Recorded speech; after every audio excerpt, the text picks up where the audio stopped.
Flipkart করলো আমার সাথে অনেক বড় একটা ফ্রড। আমি কোনো পার্সেল ফ্লিপকার্টে অর্ডার দিইনি, অথচ ওরা আমার অ্যাড্রেসে এসে একটা পার্সেল ডেলিভার করে গেছে। দুর্ভাগ্যবশত আমি সেই মুহূর্তে বাড়িতে ছিলাম না, আর আমার মা পার্সেলটা রিসিভ করেছে। এই যে হচ্ছে সেই পার্সেলটা, আমার নাম আছে, অ্যাড্রেসও আমার বাড়ি যেখানে সেখানে, কিন্তু ল্যান্ডমার্কটা আলাদা। তো হয়তো আমার নামেরই অন্য কেউ আছে বা কিছু, আমি জানি না। উনি কাউকে ফোন করেনি, কিচ্ছু করেনি, ফোন না করে ডাইরেক্ট আমাদের বাড়িতে চলে এসেছে। কারণ উনি আগের দিন আমাদের বাড়িতে এসেছিলো, আমার একটা অর্ডার রিটার্ন দেওয়া ছিল, সেটা রিটার্ন নিতে এসেছিলো।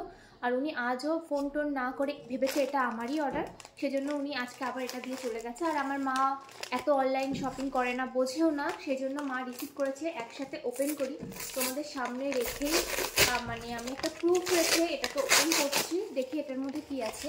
আমি প্রচুর চেষ্টা করেছি এটাকে সঠিক জায়গায় পৌঁছানোর, কিন্তু কোনোভাবেই আমি কোনো হেল্প পাইনি। ওকে, তো এটা আই থিঙ্ক একটা সোয়েটার মনে হচ্ছে। কি এটা?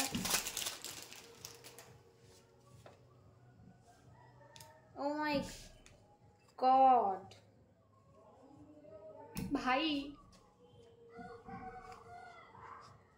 এটা একটা বডিকন ড্রেস এসছে।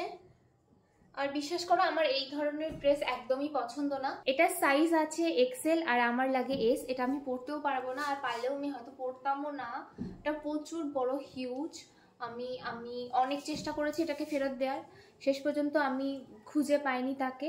অ্যান্ড আমি এখনও চেষ্টা করছি। ফ্লিপকার্টের কাস্টমার কেয়ারের সাথে যোগাযোগ করেছিলাম, ওরা বললো যে যেহেতু আপনি পেমেন্ট নিয়ে অর্ডারটা রিসিভ করে নিয়েছেন, আমরা কোনো হেল্প করতেই পারবো না। সো নিজের তরফ থেকে এখনও আমি চেষ্টা চালিয়ে যাচ্ছি। আই হোপ কি আমি পেয়ে যাব, অথবা এটা আমাকে এরকম টাকা পয়সা নষ্ট করে রেখে দিতে হবে। জাস্ট পুরোই মানে কি বলবো, আমার খুবই মেজাজ গরম হচ্ছে। এই ব্ল্যান্ডারটা হয়েছে কারণ আমি সেই মুহূর্তে বাড়িতে ছিলাম না, আর মা অনলাইন সম্পর্কে অত বোঝে না, কিছুই বোঝে না। যেহেতু আমার নাম অ্যাড্রেসও সেমই এলাকার, সো সেই জন্য মা ভেবেছে হয়তো এটা আমারই পার্সেল। যদিও যেদিন আমার পার্সেল আসে, যদি সেটা সিওডিতে থাকে বা আমি যদি বাড়িতে না থাকি, আমি বাড়িতে ইনফর্ম করে যাই যে আজকে পার্সেল আসবে, তুমি একটু রিসিভ করে নিও। বাট কি আর করা যাবে, কপালে ছিল, হয়ে গেছে। এরপরের থেকে আমার মাও খুব সতর্ক হয়ে থাকবে আমি জানি। আর এটা তোমরা অবশ্যই তোমাদের মা কাকিমা বা যারা অনলাইনে এরকম বেশি অভ্যস্ত নয়, তাদের সবার কাছে শেয়ার করে রাখো, যাতে তারা বুঝতে পারে যে সেম নাম সেম অ্যাড্রেস হলেই সেম ব্যক্তিও হবে তার কোনো মানে নেই। ফোন নাম্বার কল না করেই ডেলিভারি বয়রা এখন আমাদের বাড়িতে চলে আসে।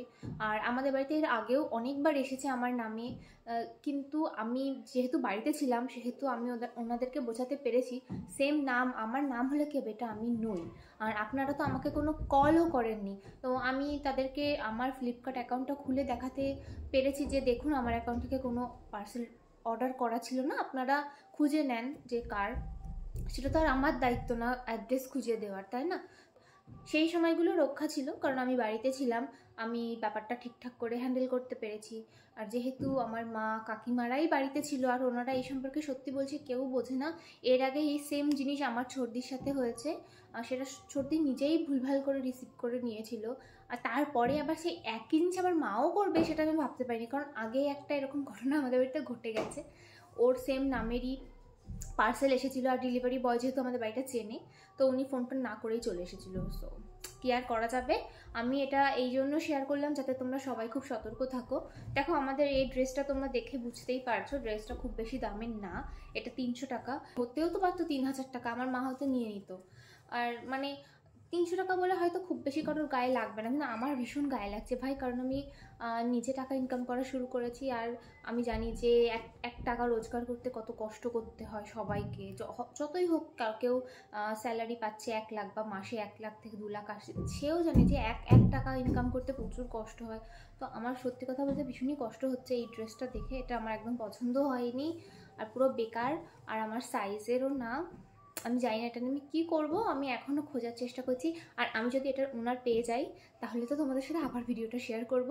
আজকে আমি এখানেই শেষ করে দিচ্ছি। আর অবশ্যই তোমরা এই ভিডিওটা সবার সাথে শেয়ার করো যাতে তোমাদের সাথে এই প্রবলেমটা না হয়। Bye bye.